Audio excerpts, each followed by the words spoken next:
अस्सलाम वालेकुम नाज़रीन, आप देख रहे हैं एनपीजी मीडिया। इमरान खान की रहाइश का और आज के व्लॉग में मैं बता दूं कि कल की सलामती कौंसिल के इजलास का सारा भांडा फूट गया, यानी कि पंडारा बॉक्स खुल गया, यानी कि गड़े में से मच्छी निकल आई। यानी कि आप इस तरह कह सकते हैं कि हर बात बाज़बाने ज़द-ए-आम हो गई। मसल्ला अफवाज जहाँ पर मौजूद होती है वहाँ पर आवाम मौजूद होती है, और आवाम का दिल मसल्ला अफवाज में और मसल्ला अफवाज का आवाम के दिलों में बाकायदा धड़कन की तरह दिल धड़कता है। नाज़रीन, पीडीएम हुकूमत ने बड़ा सोचा कि किसी न किसी तरीके से सलामती कौंसिल के इजलास में कोई ऐसा बयानिया बनाकर अनाउंस करवा दिया जाए जिससे पाकिस्तान तहरीक-ए इंसाफ और जो मुर्शिद कहा जाता है, जिनको Imran Khan chairman Tehreek-e-Insaf formal prime minister के लिए आने वाले दिनों में इलेक्शन के लिए ख़तरनाक साबित हो और सुप्रीम कोर्ट ऑफ पाकिस्तान के लिए भी ख़तरनाक साबित हो। नाज़रीन, 3-4 वहाँ पे बातें डिस्कस हुई और उनमें बहुत सारी और भी बातें डिस्कस हुई जो बाहर ही नहीं आई।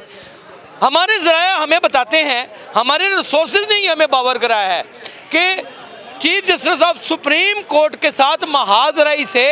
मसल्ला अफवाज ने मना किया है। यानी कि चीफ ऑफ आर्मी स्टाफ जनाब आसिम मुनीर साहब ने मना फरमाया है कि सुप्रीम कोर्ट ऑफ पाकिस्तान, क्योंकि अदल इंसाफ का एक इदारा है, रियासत का एक चौथा मजबूत तरीन सतून है, कॉन्स्टिट्यूशनली उन्होंने कहा है कि अवानों के अंदर और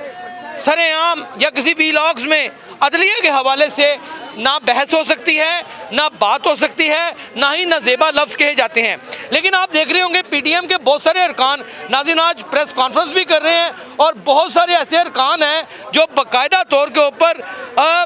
पीडीएम का राग गलाते हुए हमें नज़र आ रहे हैं। वो मुख्तलिफ किस्म के बयानिए दे रहे हैं। हद तो ये है कि chief justice of supreme court से बाकायदा तौर पे पीडीएम के बहुत सारे कारकुनान ने अब खुद, यानी कि जिस आज खुद नोटिस के ऊपर कदम लगाने की कोशिश की थी, उसी खुद नोटिस को खुद लेते हुए किसके खिलाफ, सुप्रीम कोर्ट ऑफ पाकिस्तान के खिलाफ, यानी कि chief justice of supreme court Umar Ata Bandial को बाकायदा तौर पे उन्होंने कहा है कि आप इस्तीफ़ा दे दें,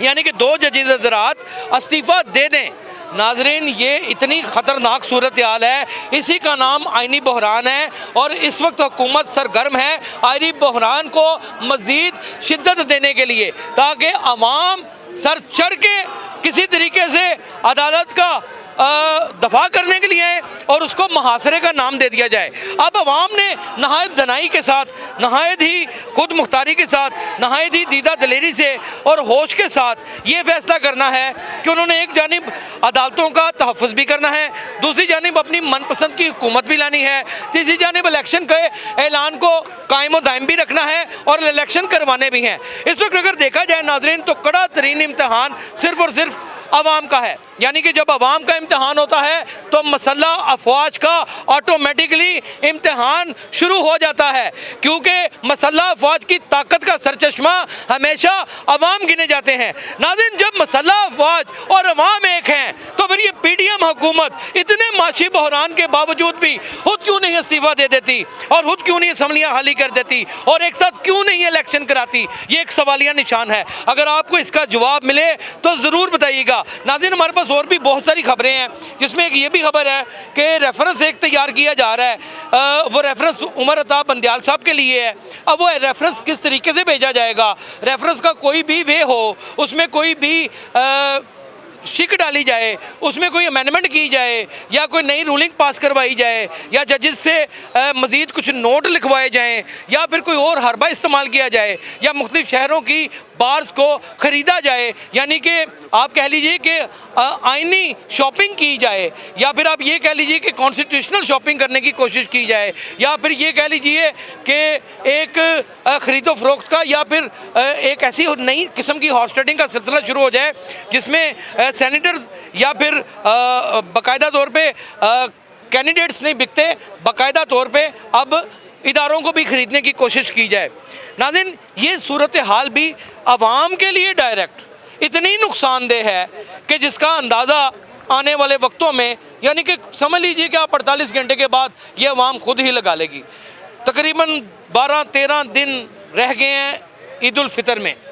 ईद उल फितर में लोग अपनी तमाम तर गलतियों को भुला देते हैं और ख़ास करके बिलखसूस मोहम्मद मुस्तफ़ा को मानने वाले और उनका कलमा पढ़ने वाले और एक खुदा की इबादत करने वाले, यानी कि ला इलाहा इल्लल्लाह पढ़ने वाले और इय्याका नअबुदु व इय्याका नस्तईन कहने वाले, ये अपने अंदर बात समो के बैठे हुए हैं कि हमने इन दिनों में ना किसी लड़ाई झगड़े को रखना है और ना ही किसी ऐसे शख्स के साथ नाराज़गी रहने देनी है जो मुद्दतों से चल रही है। क्या अगर बाकायदा तौर पे मुशाहिदुल्लाह का मैं बयान सुन रहा था, उन्होंने बाकायदा तौर पे सेनेटर मुशाहिदुल्लाह ने कहा कि मोदी को इनवाइट किया जा सकता है मुज़ाकरात के लिए, अफ़गानिस्तान को इनवाइट किया जा सकता है, तालिबान को इनवाइट किया जा सकता है, पाकिस्तान तहरीक इंसाफ को डायलॉग्स के लिए क्यों नहीं आमादा किया जा सकता, उनको क्यों नहीं इनवाइट किया जा सकता। नाज़रीन, इस तरह अगर हम सियासी जमातें एक दूसरे को अवॉइड करेंगे तो क्या वतन अजीज़ पाकिस्तान क्या एक महीना भी चल सकेगा? अगर आपके पास इसका जवाब हो तो ज़रूर दीजिएगा। अपना ख्याल रखिएगा। अल्लाह हाफ़िज़।